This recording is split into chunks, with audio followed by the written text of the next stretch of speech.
Hello दोस्तों, मैं शिव शंकर। हमारे यूट्यूब चैनल पर आपका स्वागत है। तो दोस्तों, आज हम पढ़ेंगे क्लास 12th मैथ, यानी कक्षा 12 की मैथ पढ़ेंगे। और कक्षा 12 की मैथ में कौन सा? Inverse trigonometry function.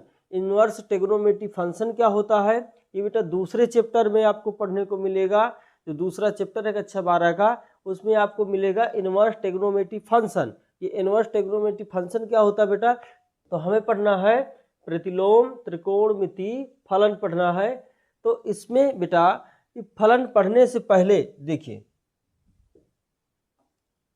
हमारे पास जो क्वेश्चन होंगे, तो बहुत सारे क्वेश्चन जो आएंगे तो मुख्य मान को लेके आएंगे, रेंज बताना होगा। अब देखो, जैसे मुख्य मान यदि निकालना है तो उसका हमें रेंज पता होना चाहिए। रेंज का मतलब परिसर, और डोमेन, डोमेन का मतलब प्रांत। मतलब कोई भी साइन है, कास है, टैन है, इनका हमें प्रांत और परिसर पता होना चाहिए। परिसर का मतलब ग्राफ में ये कहाँ तक जाते हैं, ठीक है। और प्रांत का मतलब इनकी वैल्यू क्या होती है। तो इनका हमें प्रांत और परिसर पता होना चाहिए, तभी इनके हम मुख्य मान निकाल पाएंगे। तो इसके लिए सबसे पहले आपको एक सारणी दी गई है। इसमें देखो बेटा, फंक्शन और प्रांत और परिसर तीनों दिया गया है कि प्रांत, परिसर और फलन क्या होता है, ठीक है। तो देखो, जैसे कोई हमारे पास साइन इनवर्स एक्स, ये क्या है? फलन है। तो इसका बेटा प्रांत क्या है? -1 से +1 तक। और परिसर बेटा क्या है? -π/2 से +π/2 तक, ठीक है। तो इसका परिसर होता है, ये प्रांत होता है, ये फंक्शन है। तो इसी तरह 6 फंक्शन होते हैं, क्योंकि त्रिकोणमिति फलन में, त्रिकोणमिति आप पढ़े होंगे कक्षा 10 में और कक्षा 11 में। तो त्रिकोणमिति में केवल कितने बेटा इनके अनुपात, त्रिकोणमिति के अनुपात पूछे जाते हैं। त्रिकोणमिति के जो मुख्य अनुपात होते हैं, कितने होते हैं बेटा? मुख्य अनुपात बेटा 3 होते हैं, और उन्हीं को तीनों को पलट कर, उनका उल्टा भी 3 होते हैं। जैसे साइन का उल्टा क्या होता है बेटा? कासेक होता है, कास का उल्टा सेक होता है, और टैन का उल्टा काट होता है। तो मुख्य 3 होते हैं, फिर उन्हीं के उल्टे 3 होते हैं। तो टोटल त्रिकोणमिति के अनुपात कितने होते हैं बेटा?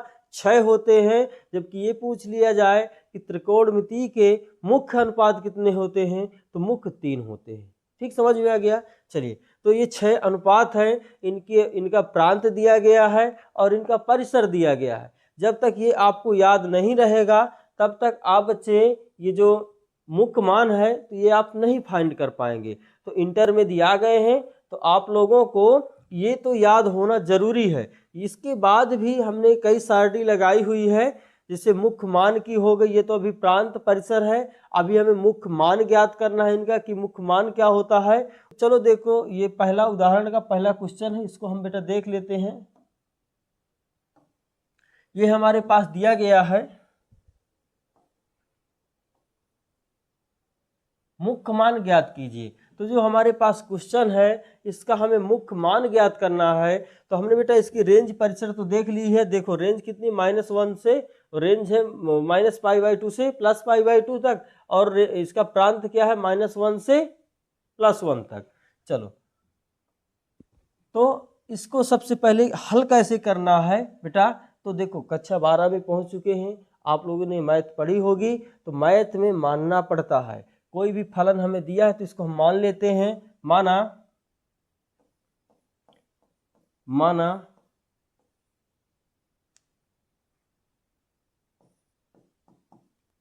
साइन इनवर्स, इसको बेटा -1 लगा तो इसको इनवर्स बोला जाता है, क्योंकि इनवर्स ही हम पढ़ रहे हैं।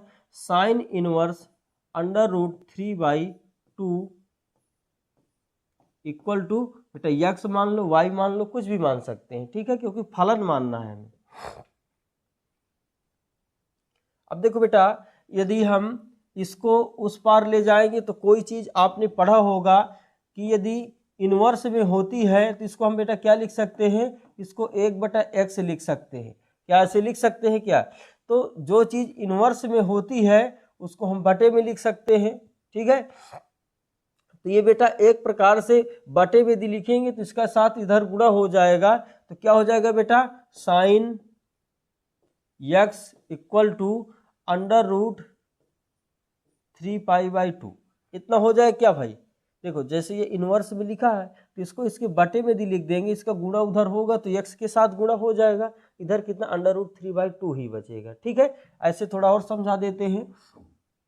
जैसे हमारे पास बेटा चलो साइन इनवर्स लिखा है, ठीक है, √3/2 है, इधर कितना बेटा x है, इसके यदि बटे में लिख देंगे तो ये कितना आ जाएगा बेटा,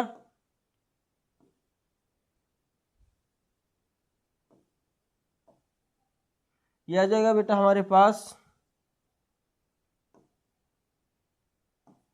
√3/2 और बटा कितना हो जाएगा, साइन हो जाएगा, ऐसे हो जाएगा। ठीक है, और इधर बेटा x है तो इधर इसका यदि गुणा ऐसे कराएंगे तो क्या बेटा ऐसे हो जाएगा √3/2 और साइन x, ऐसे हो जाएगा कि ना हो जाएगा। वही चीज़ हम यहाँ पे लिख दिए हैं कि साइन x हो जाएगा और √3/2 हो जाएगा। समझ में आ गया होगा बेटा। चलो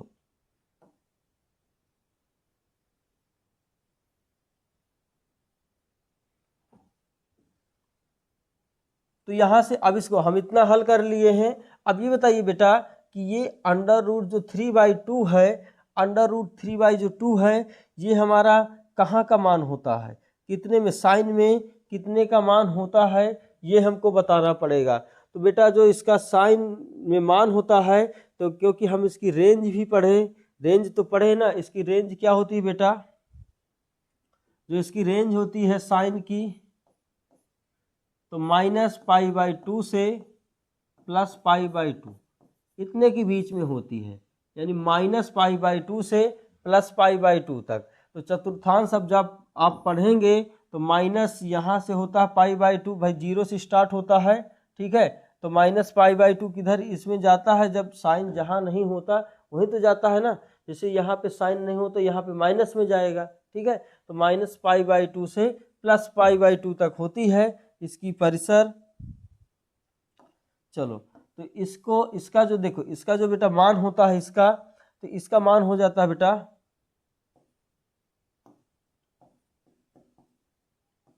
और ये आपको कब पता चलेगा, जब हम लोग ये सारडी आपको बता देंगे तो आपको ये भी मान पता चल जाएगा कि √3/2 को क्या लिखते हैं, π/2 के ऐसे रूप में क्या लिखते हैं। तो ये बेटा आ जाएगा साइन, ये आ जाएगा साइन π/3, क्योंकि देखो इसकी जो रेंज होती है इसी के अंदर ही आएगा। ठीक है, तो अब यहाँ से बेटा साइन साइन कट जाएंगे तो क्या बच जाएगा बेटा, x बराबर π/3, x बराबर π/3। तो हमारे पास जो बेटा आंसर आया तो क्या आया, x बराबर π/3। तो हम लिख सकते हैं कि साइन इनवर्स √3/2 का मुख्य मान कितना बेटा, π/3 है। ठीक है, कितना बेटा, π/3 है। तो क्या समझ में आया, ये हमारा एक ही क्वेश्चन था और इसको हमने सॉल्व कर दिया। कि हमने इसको केवल ये बताया कि आपको इतना ये क्वेश्चन करने के लिए आपको क्या क्या याद करना पड़ेगा। तो आपको याद करना पड़ेगा जो हम ये टेबल बनाए हैं, ये टेबल आपको याद होनी चाहिए, और जो अभी और हम टेबल बनाएंगे जो मुख्य मान की भी होगी कि आपको कैसे पता चलेगा कि π/3 लिखना है कि π/2 लिखना है कि केवल पाई लिखना है, तो उसकी भी सारणी हम बना देंगे। तो बेटा यदि वीडियो अच्छा लगा हो तो लाइक करें और ज़्यादा से ज़्यादा दोस्तों के साथ शेयर करें। अभी हम लोगों ने केवल इंट्रोडक्शन दिया है, इसके बाद हमारी जो अगली क्लास होगी कल होगी, उस क्लास में हम जो आपको बताएंगे कि मुख्य मान कैसे निकालते हैं, सारणी क्या है, सारणी भी आपको याद करवाएंगे। ठीक है बेटा।